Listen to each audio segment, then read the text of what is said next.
Hello, my name is Randall Chongson, and pasensya na po, I haven't been doing a video for quite some time due to the workload that I have right now. But we're going to talk about something that's medyo napapanahon. People are asking me about it left and right. That's why I decided, why don't I do a program about it? We're going to talk about PERA. And with me, joining me is the president of ATRAM Trust and one of the guys behind the Digital P.E.R.A move and everything. So, Mr. Deanno Basas. Dino, thank you for this. No, I mean, sobrang ganda po ng aming off-cam discussion. Some of them I couldn't put up, but off-cam. So, Dino, can you just introduce yourself a little bit? Yeah, thank you, Randall, for having me. And thank you to for inviting me on this very important topic that we're very excited to talk about. So, as Randall mentioned, my name is Deanno Basas. I'm with ATRAM Trust Corporation, and ATRAM, as you know, is an investment firm which manages funds as well as institutional funds.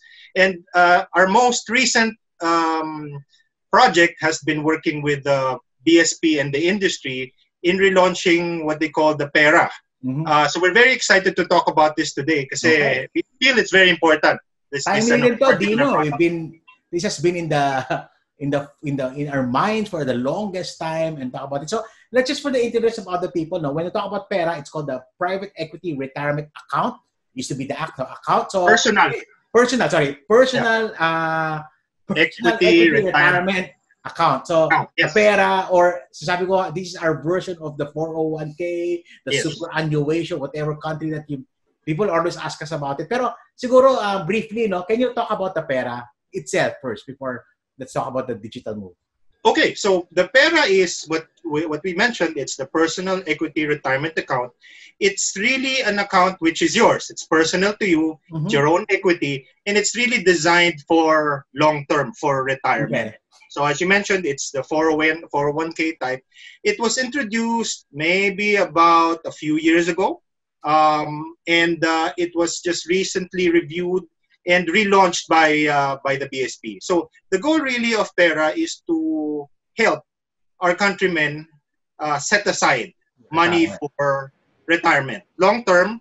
And the way that they've done it is it's structured to be long-term. May mga benefits longer-term. And it's structured para hindi mo siya masyadong gagalawin until it's time to really draw on it. And ideally when you retire. So it's a form of a long-term savings / investment. It's voluntary.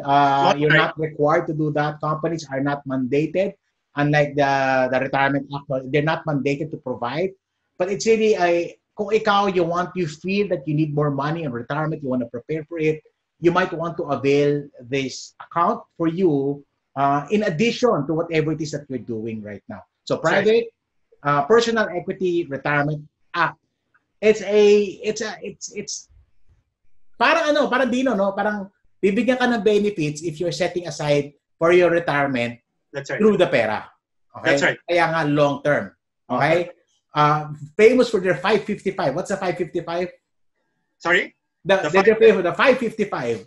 The 555 is to avail, it's really designed for long term. So the benefits really kick in when you reach the age of 55 and you've contributed for at least 5 years during the life of your PERA account. Obviously, that's the minimum, di ba? Yeah. So ideally, if you're not yet retiring at 55, then you continue contributing to it until you retire, if it's 60 or 65. And the 5 is just a minimum. You can and you should contribute more regularly, annually. What we suggest is you really try to maximize the contributions that you're allowed under the tax-exempt scheme on an annual basis. Kasi ma-maximize mo yung benefit mo dapat dun eh. And madali, there's the whole concept is, again, just for the interest, 555 is the minimum requirement. And honestly, you need more than 5 years to prepare for retirement. That's true. So my computation, ang magic formula ko dyan, 20 years. If you have a 20-year preparation time, okay. Now, if you can do it for the younger ones, Dino, maraming millennials na nakikinig sa atin. Perfect time. You are 25, you are 30 years old. Assuming that you want to retire at 60, you have like a 30-year, 35-year time horizon. sangkatutak na pandemic, dadaan at matatapos yan, and you will see, and plus the compounded impact of the benefits, substantial po yung makukuha niya. So, those are the requirements. Again, a wonderful, Seedbox came up with their wonderful short video. So, I'm going to put the link to somewhere here so that you can watch the video about the PERA. So, ano lang, konting siguro chismis. Dino, you've been in the industry for quite some time. Sobrang tagal na itong PERA na to, no? Nakailang admin to bago mapasa. The PERA bill was, why did it drag so long? I mean, getting that approved, it dragged. Getting it, the IRR, it dragged. And even, sobrang, I don't know. This PERA has been has been thought about, I think, at least 15-20 years na, no? Yes. Medyo matagal na. Bata pa ako nun. Meron I think kasi, syempre, priorities change, yung mga focus ng government, ng mga tao. Medyo iba at that time. 10 years or something ago, we were coming out of a financial crisis at that time. Hindi masyadong natuungan ng pansin, I guess, di ba? Pero I think what people are realizing now and what we're also seeing from other countries, and we've seen it the past few years, di ba? When those countries got into severe stress, tinaasan nila yung retirement age nila, and a lot of a lot of people did not have enough for retirement. So I think what also forced people to think about it is the fact that, wait, teka, hindi pa natin kailangan yan, pero from the nakikita natin, kailangan ayusin na natin to. Kasi Dino, baliktad natin. Feeling natin, di natin kailangan, pero when you look at what's going on around in the last few years, that's our biggest problem, di ba? I mean, people tumatanda. Meron na kaming joke dito. It's called the sandwich generation, di ba? Yep. Kaya yung matatanda, I don't need to prepare because my children will take care of me, and so forth and so on. Which you now realize doesn't always mean to be in the, hindi necessarily maganda yung situation. Di ba? Sinasabi nga natin, teka, yung anak mo, susuportahan ka. Eh, yung manugang mo. Paano yan? Paano kung anak mo may asthma? May asthma, Dino? Ask my wife. Ask my wife. I mean, and we've seen that, no? Dino, because I've been traveling left and right prior to the pandemic, talking to the OFWs, 90-95% of them are supporting their parents. And trust me, it's not something they like to do. And they're beginning to question that practice that we have as Filipinos. So ito nga yung question natin, bakit ba tayo umabot dun sa ganong situation? Bakit ba sobrang mga magulang natin, we need to prepare for them, we need to give them money. And sabi nga namin, money is relative, di ba? More money, more relative. So those are situation. Bakit ba? Kasi nga, hindi tayo nagpe-prepare, tayo nagpa-plano. We can blame the government, maybe the government is not encouraging us. Now there's PERA, di ba? It's a way for us to be able to start. You know, you saw that study in East Asia Retirement Survey, only 8% of Filipinos prepare for retirement. What do you do with it? Ilan lang man ang Pilipino may SSS? And question, kasya ba yung SSS benefits mo to start with? So the whole concept is, sana you prepare for retirement. And now there is a program that you can actually avail of. Yeah. Diba? The PERA, the Personal Equity Retirement. Just like the name, it's personal. So nasa sa inyo po yun if you want to avail it or not. Saka what I think people have to remember, as you said, it's personal. Sa iyo pa rin yun eh. Voluntary for you. Pero hindi naman yan napupunta kung saan-saan eh. At the end of the day, tinatabi mo yun for you and it goes back to you. And by the concepts that you always teach, Randall, over the long run, the power of compounding and your right investments, yung money mo ngayon hindi mo ginagastos at tinatabi mo will be much bigger in the future, di ba? And will help you in your retirement when you're... And Dino, magpapasalamat sa inyo yung mga anak mo, di ba? Kasi pag wala kang pera, burden ka sa kanila. Pag may pera ka, hindi ka na burden, bro. Ano ka na? Subsidy ka na sa kanila. Subsidy. Baka may allowance. Pwede. I mean, tsaka at the end of the day, shake ko lang because in the next few months, I'm gonna be a lolo. No? So, yeah, I heard. Yeah, so I'm gonna be a lolo. I'm gonna be I call myself a millennial lolo. Joke. But really, sa akin, sabi ko, I tell a lot of people, every time kumukuha kayo ng pera sa anak nyo, in reality, binabawasan niyo yung pera ng apo nyo eh. So, and you know, we want to be a blessing to them and not to be a burden to them. That's going to be a problem. So, PERA is one of those tools. But at the end of the day, nasa inyo yan. It's a tool. Yeah. We can use. And we've been lobbying for this for the longest time. And now it's here. And now I love maganda rin, ano, because of the pandemic and everything, naisip din nila, teka, kailangan pala ng pera, di ba? May benefits to, no? Dino, no, we know that if people get to save and invest more, it's good for the country in the long run. Diba? Yes. Very That's good. Right.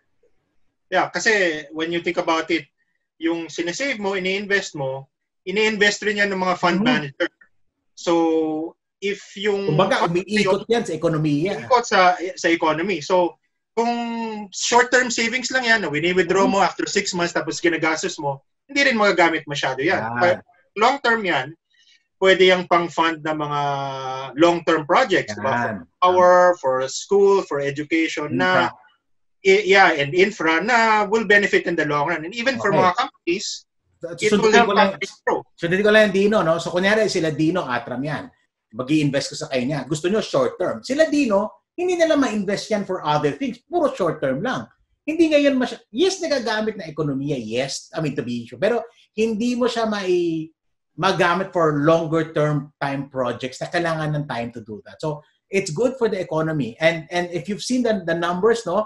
Our GDP prior to the pandemic has been growing. We've been one of the fastest growing economies. 20 years of uninterrupted growth. Pero yung savings rate natin di tumataas.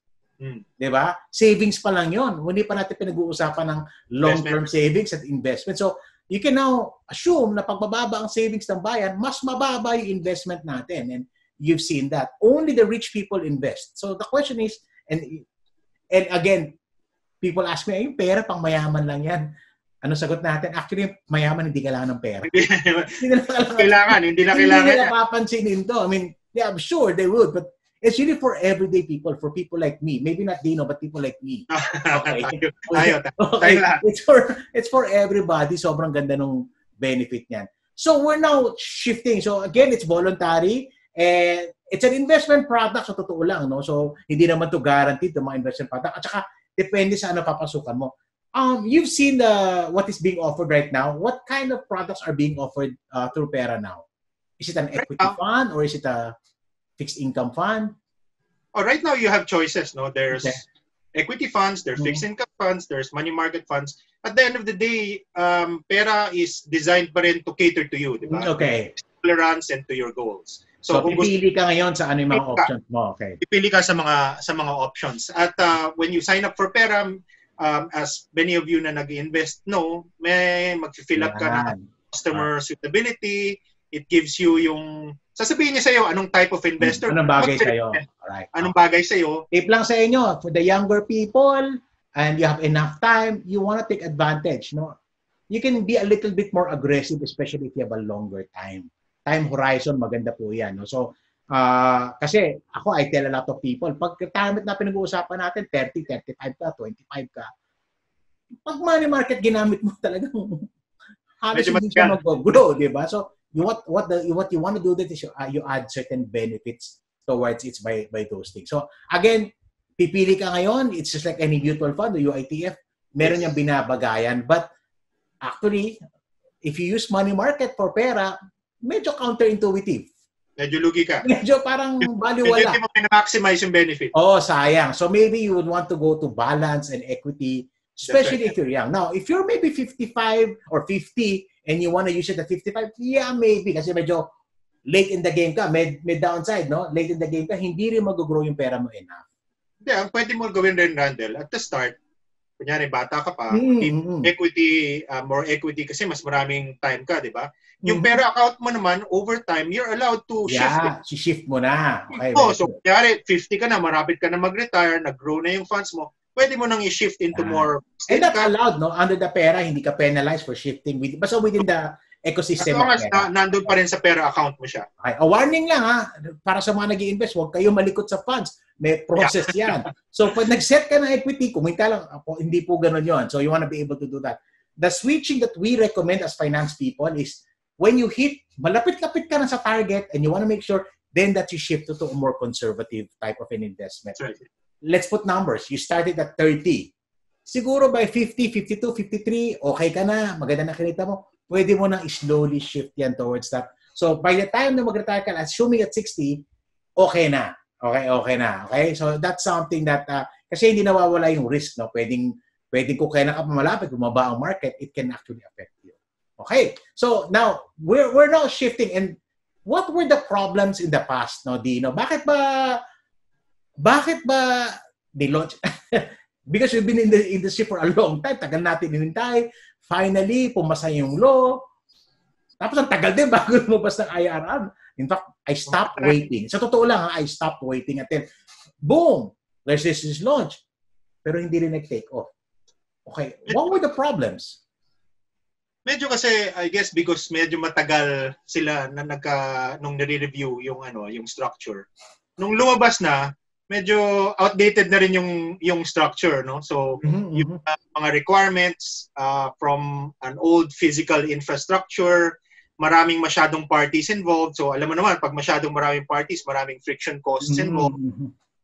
And generally, ang nangyari, kailangan i-review, di ba? To go with the times. Nowadays, we're meeting on Zoom, and everything is going digital. So obviously, that's part of what needed to be looked at to make yung entire process more efficient. Kasi tama sinabi mo, no? Pag masyado maraming proseso, may cost po yan. Because, and that cost, syempre, kanino ipapasa yan? Papasa mo pa rin yan doon sa investor, kahit papaano. And sabi nga nila, parang nasasayang din naman yung mga benefits natin kung napupunta lang sa katutak na charges.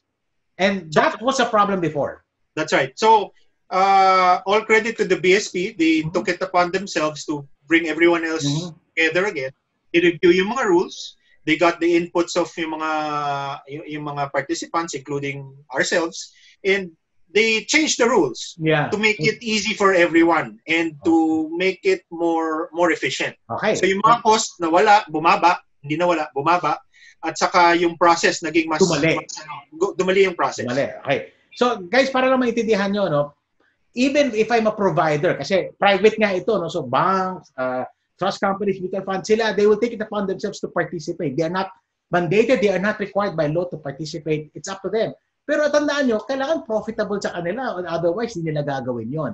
So ang feeling namin in the past, because of the frequent, not just the frequent cost, yung complication, yung sobrang dami. So, may man-hour share for a company. May dagdag kang tao para to do that. So, again, that's one of the problems which you guys have fixed over the last. That's why, yung sinabi, we will relaunch. Okay. Noong una, skeptical pa ako. No? Sabi ko, sige, support. O nga, no? Diba? Finally. Kasi actually, nireview namin yan. Dati, yung old process, 21 days ang average bago ka maka-open an account. So, minsan tumatagal pa yan ng 1 month. Nowadays, who waits for 1 month an account, diba? Oh. So, yun ang trinay streamline. So now, in 2 or 3 days, you have an account. In 1 or 2 days after that, you can already invest. Kasi nga, na-streamline yung mga processes. Kasi, from a behavioral perspective, the longer it is, nawawala ng gana tao. Like tayo, if you're gonna ask me to do this and you're gonna ask me 21 days or 30 days, I probably will forget about it. Or maybe, ayaw mo. But now it's easier. It's a much quicker and easier process. And ito ba, Dino, over the years, do you see it even being more streamlined as we build volume and stuff like that? Yeah, definitely. I think at the end of the day, technology, mabilis siya mag-adjust. Diba? And that's what we're doing. Every time we're going through this process, sinistreamline namin yan. At the end of the day, kunyari, yung mga apps natin, a few years ago, when we were getting Grab or whatever, hindi naman ganun ka-seamless yan. Pero ngayon, tinan mo yung changes that seen. Diba? So I think as we go through this, a lot more improvements will come. I think a lot more products will come, give people choice and more information. And it can only get better, I think, especially now that everyone's really trying to work to really give a product and an investment vehicle for people to save for their retirement. Okay. Last week, you guys invited me to be part of that program. We launched a Digital P.E.R.A. So what is the Digital P.E.R.A? Talk about P.E.R.A or what we talk about, ano naman yung Digital P.E.R.A na yan? Sabihin nila, cryptocurrency, hindi po. No. It's just P.E.R.A. It's pretty much P.E.R.A in the digital setting. Kasi nga dati, because yung mga processes, Randall, physical. So, para maka-open ka ng P.E.R.A account, kailangan pumunta ka sa office ng isang administrator, mag-fill up ka in triplicate ng napakahabang form, hintay ka ng ilang araw, tapos papasa-pasa yung papel na yan across the different parties involved, kaya nga matagal. The Digital P.E.R.A is to put that entire process into a digital format, which means that you as yung contributor only need to go into a portal, into a website, and fill in your information, and everything else is facilitated through that platform. So mas madali para sa paperless, mas madali para sa investor, mas mabilis kasi yung turnaround times inayos rin. Saka mas marami ring choices kasi ang ini-envision ng Digital P.E.R.A is it becomes a marketplace of different P.E.R.A products. So that's what we've been doing too. We've been working with the different banks, different providers to onboard yung mga funds nila into the Digital P.E.R.A platform. Yun. Parang sa abroad, di ba? Sa abroad, pag tiningan mo, pipili ako ng 401k, masisira ulo mo, kapipili sa dami ng job. Ngayon, konti pa lang options natin. No? Konti pa lang. Pero I think pretty soon, dami kasi over the past 2 weeks, marami rin nagko-contact sa amin. Paano ba kami pwedeng mag-involve as a fund provider?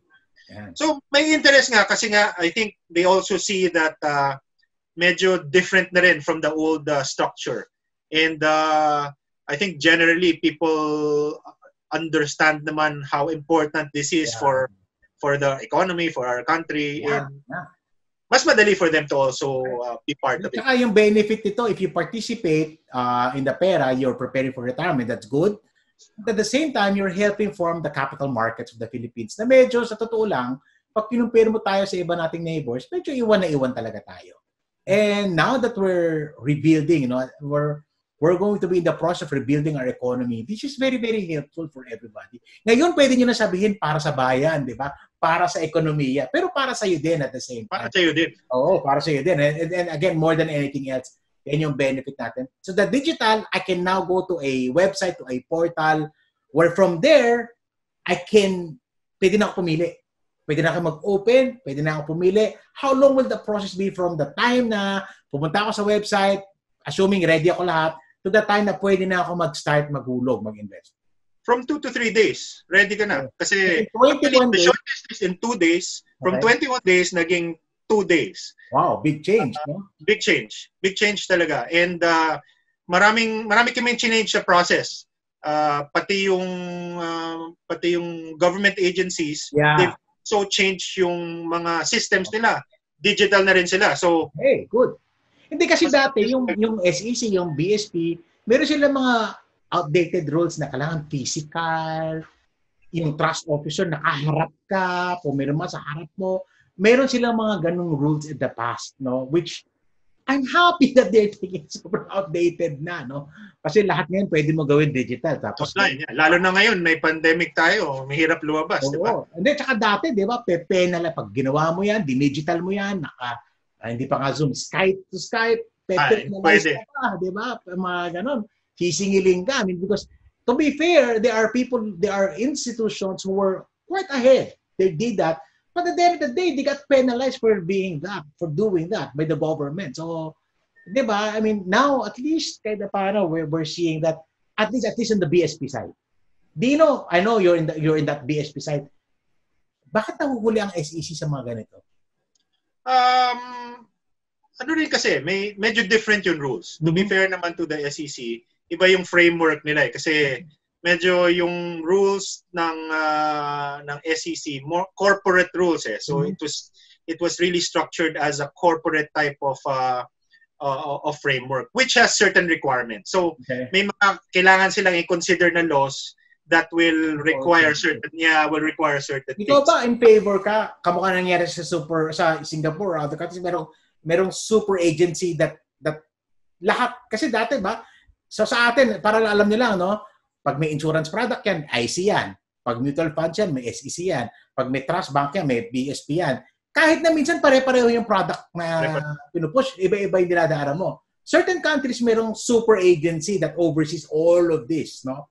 Like a monetary authority overall. I mean, ito ba, pwede ba mangyari sa atin yan sa Pilipinas na merong super body to see? Kasi at the end of the day, I mean, wala. Sa totoo lang, from a consumer perspective, I don't care if it's the IEC, the SEC, or the BSP. It doesn't matter to me. What is important to me is nakakapag-prepare ako, nakakapag-invest ako. Actually, ano na yan? Tinatrabaho na yan. We have what we call the CIS law, the Collective Investment Scheme, which will put together all of those, diba? Yung mutual fund, UITF, at saka insurance, and give it a common framework. One of the things that they're reviewing now is sino ba talaga yung mag-oversee niya, di ba? In other countries, in other countries may central authority. Yeah. Sa Singapore, it's called the MAS, no? That's right. Yeah. Now, that's right. Okay, so ito lang downside, no? From a political perspective, hindi minsan yung priority, teka, ang dami namin kailangan unahin ba natin to? So, my prayer is hindi to madrag like the PERA. Yung sobrang joke na yung PERA sa amin. Okay, PERA. Okay. And then, sana the CIS will be a little bit faster. But there's so many things. Unfortunately, we're not very good in terms of how fast we can come up with those things. Kasi, guys, para malam nyo, pag lumabas yung law, hindi lang law yan. May IRR pa yan. Minsan yung IRR kasing tagal or minsan mas matagal. So, yan yung mga situation na kailangan natin ayusin. Maganda naman, Randall, may, I think part of the, kasi ang government ngayon gumagawa ng parang long-term blueprint niya. And kasama na to Talagang, yung plano. Hindi kagaya dati na may mga nagre-recommend lang. Ngayon, sinasama sa plano. So, hopefully, pag nasa plano na, i-execute na lang natin. Tapos, pag nagpalit ng administrasyon, makakalimutan ulit. Yun lang, kailangan lang sundin yung plano. Which happened to PERA, nakailang bago nalilimutan. And I don't blame. I don't blame people because sobrang dami ng kailangan uunahin pa ba natin to? But I think it's good, no? Importante to kasi kawawa bayan, kawawa mga tao and stuff like that. Now, the Digital P.E.R.A, it was awarded to, tama ba yan? It was awarded, the distribution or whatever was given to Seedbox. Okay, Seedbox is one of your companies that you are helping run right now. It's a digital platform. So Seedbox sila pupunta, seedbox.ph. So pupunta ka doon, you can do everything from Seedbox, correct? Yes. You go to PERA. There's a specific portal for PERA, pera.seedbox.ph, and everything will be there. You can do everything there. You put all your information there. Even yung required na face-to-face is virtual, digital, via video call. And in 2 or 3 days, your account will advise you that your account is open. You can start investing. Wow. So, ako kasi medyo di naman ako ganun kabata, mukha lang akong bata. No? I've opened my Seedbox account. Tinesking ko yan. Nakakatuwa because I don't need to talk to somebody. I can do it on myself. And lalo na yan, no? So later on ba yan, Dino, magkakaroon ba yan na parang automatic type na pag sinet ko to every month, bawasan mo ako ng 3,000, 5,000. Is this possible with the Seedbox now? Yes, that's part of what we plan to build in the future, no? Kasi ito problema natin. Automatic savings plan. Diba? Dino, minsan naisip nila, next month nakalimutan na nila yan. Bago nalalala, 5 taon na, ayaw nga pala yung pera ko. Which happens to me, happens to everybody.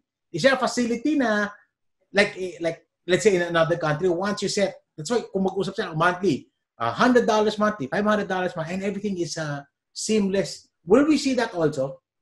Yeah, I think it's part of what's being planned. Right now, ang nangyayari, we remind you, di ba? Yeah. You can set a reminder na monthly, kunyari, payday mo, isa-send yung email sa'yo na, magtabi ka na muna ng ganitong amount na pre-determine mo na. Over time, as we build yung infrastructure and platform, pwede nating i-structure na may automatic yan. Kasi, pag nakita mo yung structure, I look at these things, medyo hindi maganda facility, parang bills payment pa yung dating tuloy. So again, it becomes, nagdadagdag lang naman tayo ng steps. Every time you add steps, you're adding, people forget, or people nawawala ng gana, or nauunahan ng 9988771010. Nauunahan ng add to cart. 99. O kaya, pag tinignan niyo yung Seedbox, add to cart din yun. Sana ganun klase add to cart ang pwede niyo gawin. Pero mas madali yung add to cart tapos check out, no? Ito medyo may konting proseso pa tayo. But it's been done. Some banks automatic na yun. Once you setting up, once you do it, everything is automatic. So even GCash has that automatic That's right. Automatic. So pwede din, so possible din to. Yes, that's part of what we're looking to build in the future.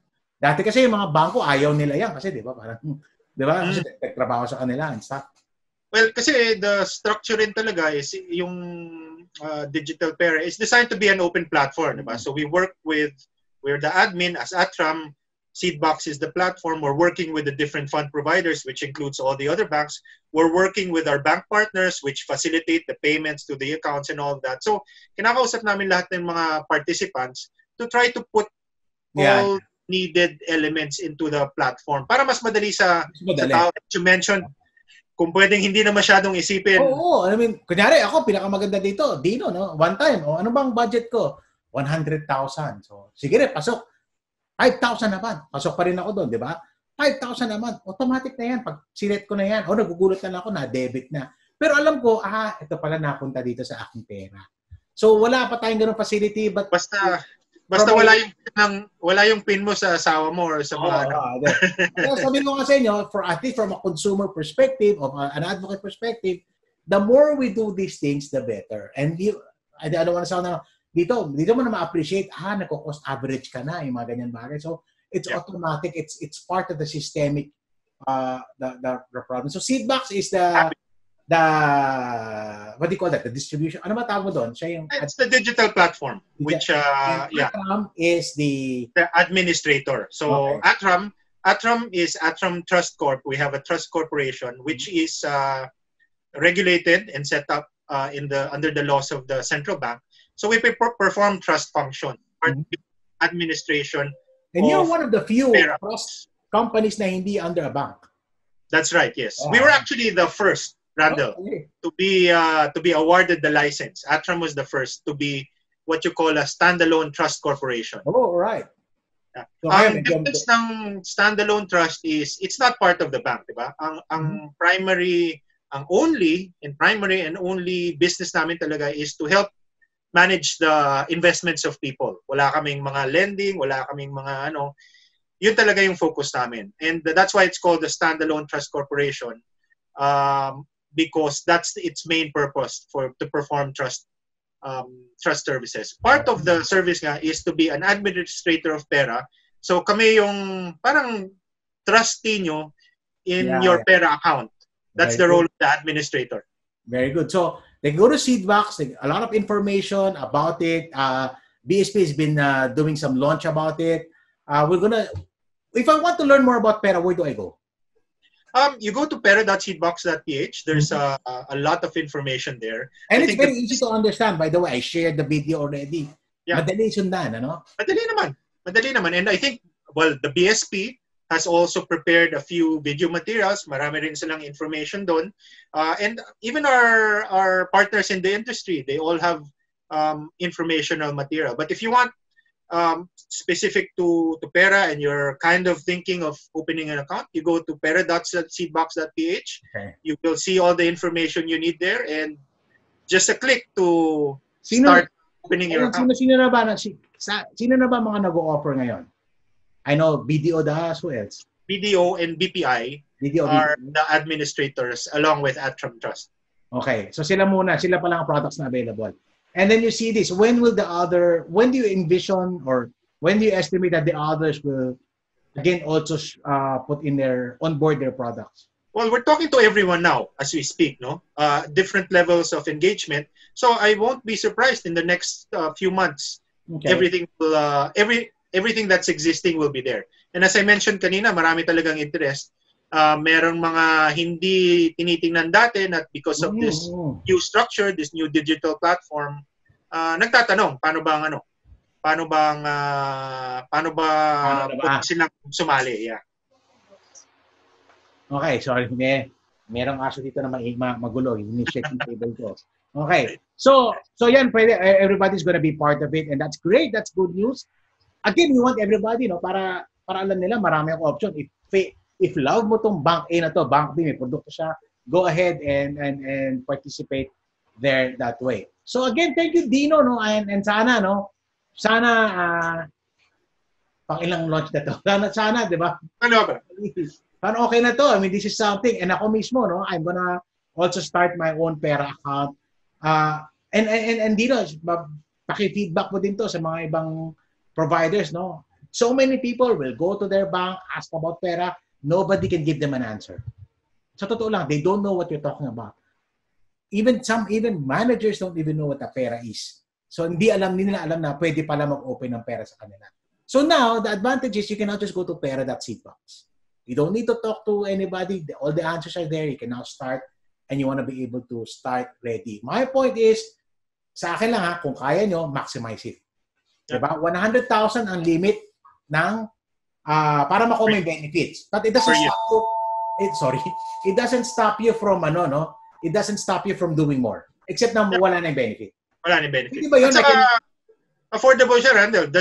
You need to go to 100,000. At the end of the day, may mga funds na pwede mag-start ng 1,000. Up to you.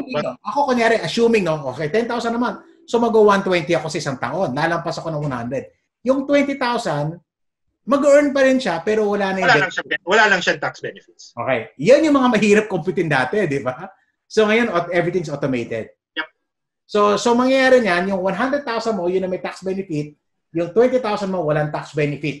Okay? Right. So, that's not bad. I mean, it's something that you can do, at least the bulk of it. Pero, pag inisip mo yun, Randall, if you're investing for 20, 30 years, tama, no? Tax benefit mo na every year na 5%, tapos compounded, no? Lalo na yung compounded and lalo na yung yung tax benefit on the investment. Kasi 20% yan, di ba? Any income, medyo malaki yan over the years. 20% is being charged on your time deposits, on your savings account, that's right, yeah. on your bonds, on all of these things, naka-charge yan, mawawala lahat yan. So automatically, it's as if you're earning 20% more than what you used to.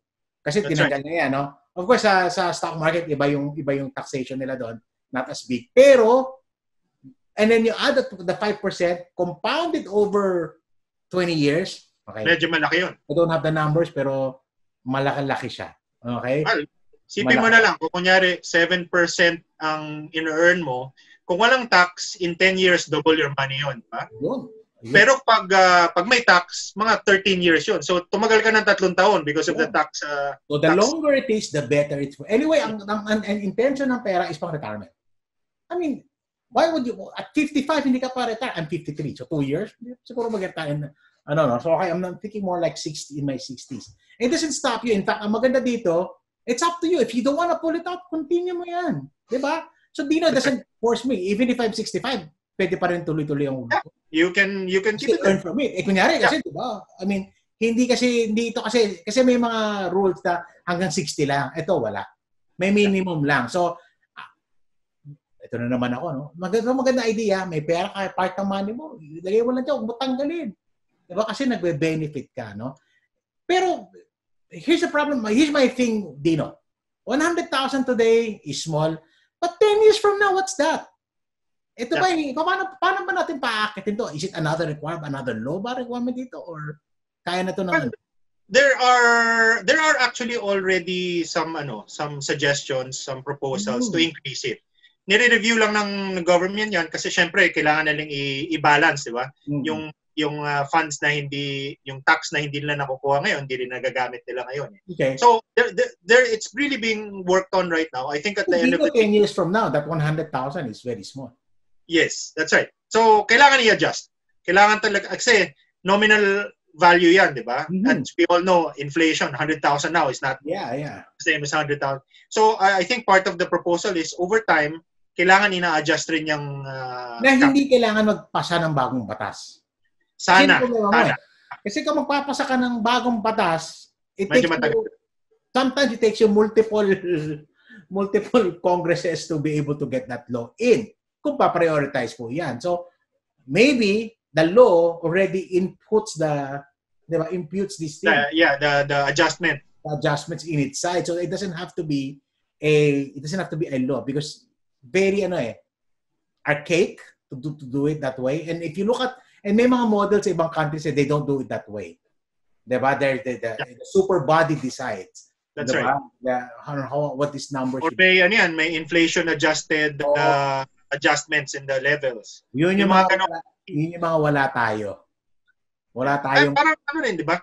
Yung mga minimum wage natin, automatic nag-a-adjust eh. Kailangan i-set. So, which is also, even at tax rates, hindi na nagiging problema, no? that's true, right? Well, buti na lang that medyo may recent review of the rate. So, which is good. Tagal din yan, di ba?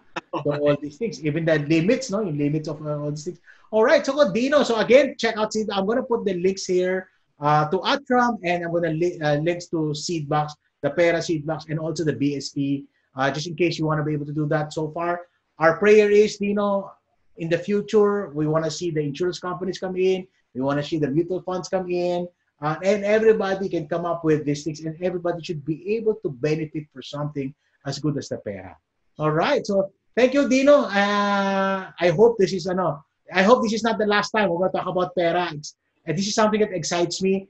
Kaya ako po in-interview si Dino kasi ang dami po nagme-message sa akin. Sabi ko, gawa na nga ako ng video. Alright. Okay, anytime, Ran. All right. And thank you very much. Thank you. All right, thank you. If you've not subscribed to this channel, please click the subscribe button and then yung bell that it notifies you for whatever it is. Thank you very much. God bless all of you.